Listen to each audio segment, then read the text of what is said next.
This morning I can tell you that we have recovered what we believe is the weapon that was used in yesterday's shooting. It is a high-powered bolt-action rifle. That rifle was recovered in a wooded area where the shooter had fled. The FBI laboratory will be analyzing this weapon. We were able to track the movements of the shooter. Starting at 11:52 a.m., the subject arrived on campus, shortly away from campus. We have tracked his movements onto the campus, through the stairwells, up to the roof, across the roof to a shooting location. After the shooting, we were able to track his movements as he moved to the other side of the building, jumped off of the building, and fled off of the campus and into a neighborhood.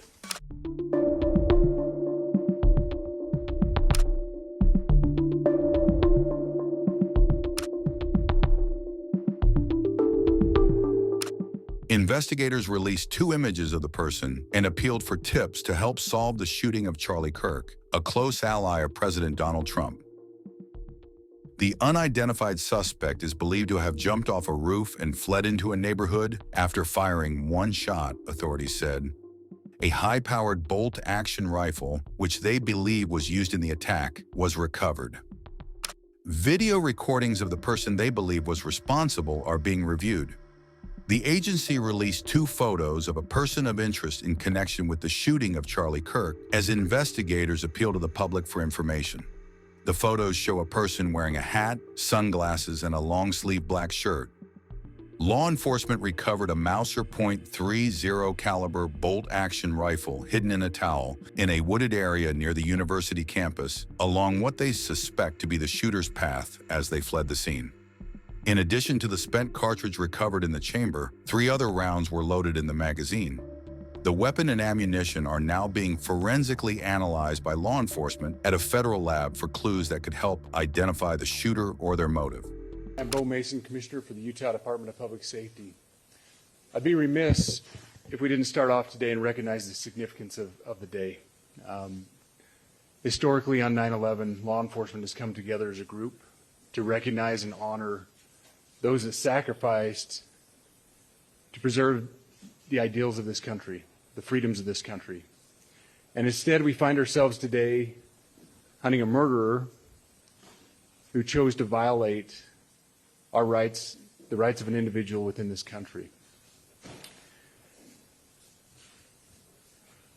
Just to recap yesterday's events, at around 12:20 p.m., political influencer Charlie Kirk was at Utah Valley University participating in a student-sponsored event with Turning Point USA.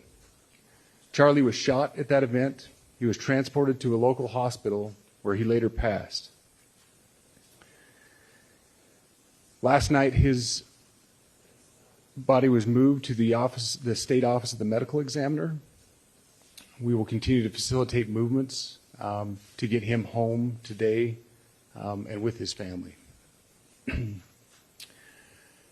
Yesterday, during the investigative process, we located a couple of persons of interest. We interviewed those individuals, and after releasing them and after clearing them of being suspects, they faced scrutiny. They faced threats. We asked the public to be patient with the investigative process. These individuals were not suspects. They were people of interest. We ask that you do not impose into those people and that investigative process.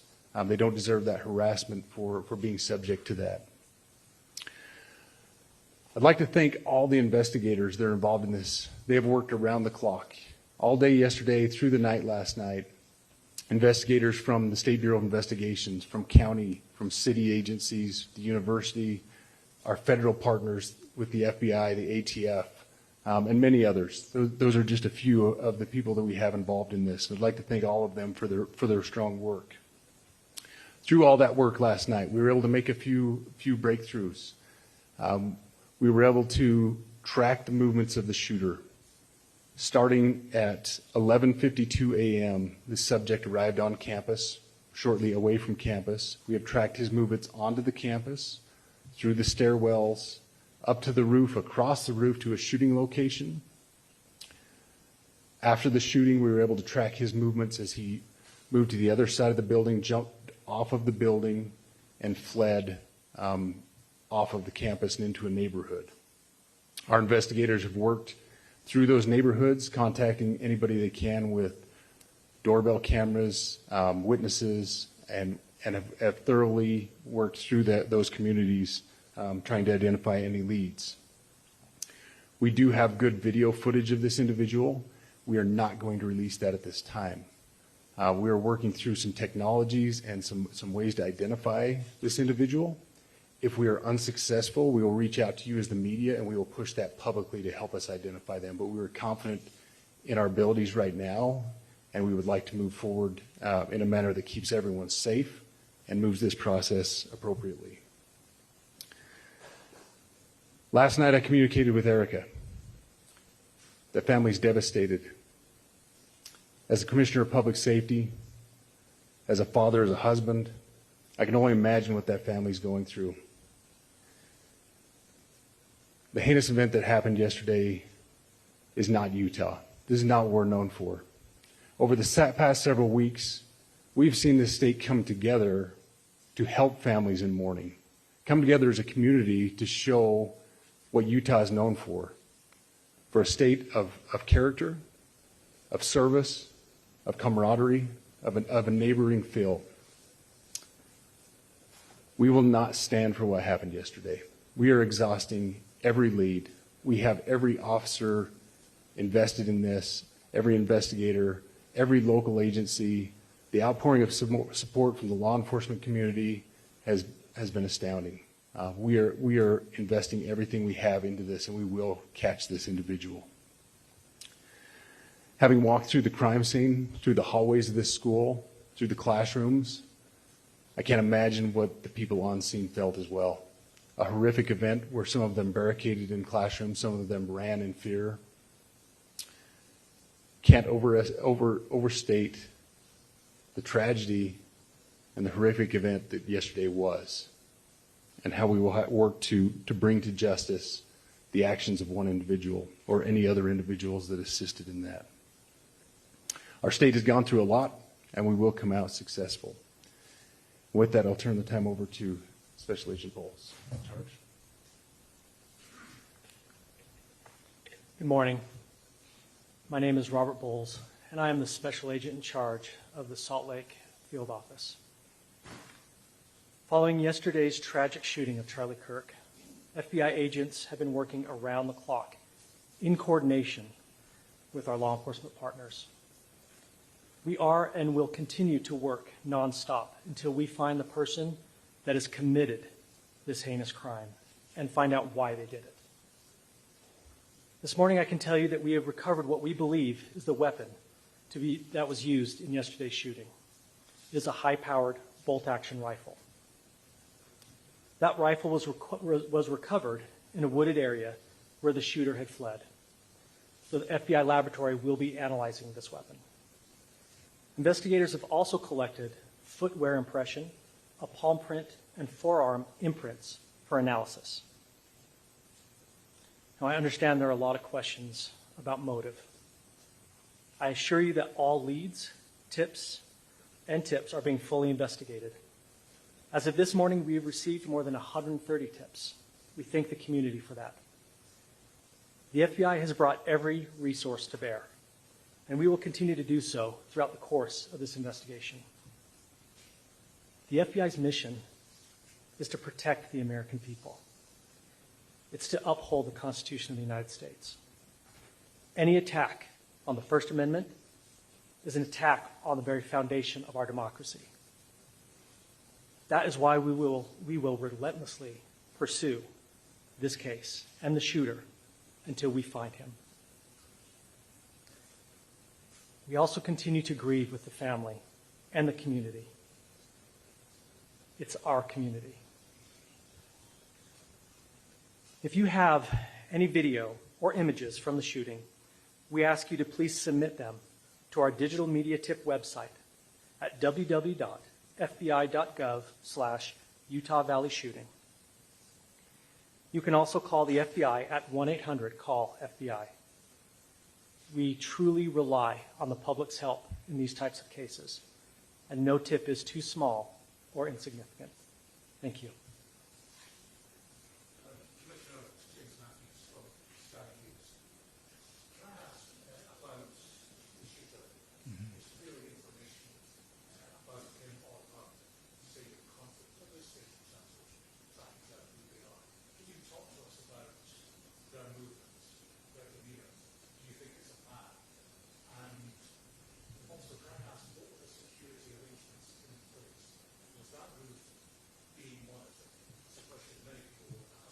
Absolutely. So what I'll release about the suspect is suspect blended in well with a college institution. We're not releasing many details right now, and we will soon. But right now we're not. But that individual appears to be of college age. We are confident in our abilities to track that individual. If we're unsuccessful in identifying them immediately, we will reach out for the public's help and the media's help in pushing those photos. That was a new development overnight, working through the night, studying those cameras. So that's something that's new and that we're working through right now. As far as the security, I cannot speak to that. Neither the Department of Public Safety nor the Federal Bureau of Investigation was involved in the planning or security of this event, and that'll have to be a question later for other agencies.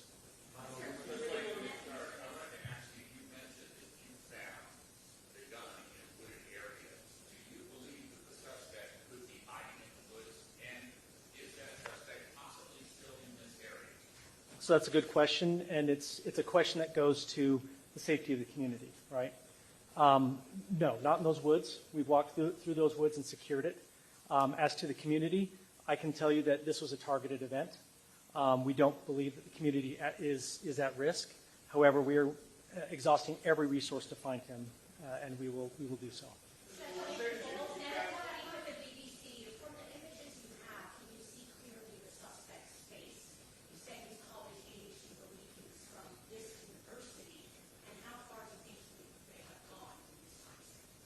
So I can't comment specifically on his face or any details such as that, as it's continuing to be a part of the investigation, and again, we'll release that shortly. However, we're doing everything we can to find him, and we're not sure how far he has gone yet, but we will do our best. We have images of the suspect.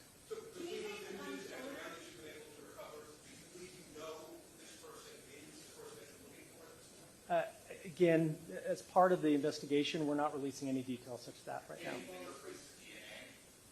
We are exhausting all of our resources to be able to collect those, but that's, again, part of the investigation. Excuse me? You said you found the weapon. Have you been able to trace back the owner of that weapon? We are working on that, but again, part of the investigation that I can't release.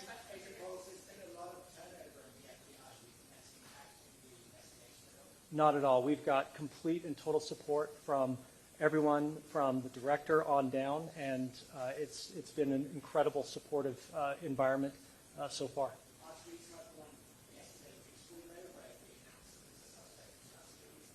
All I can say is that we're working the investigation the best we have with the environment we're given. So, thank you.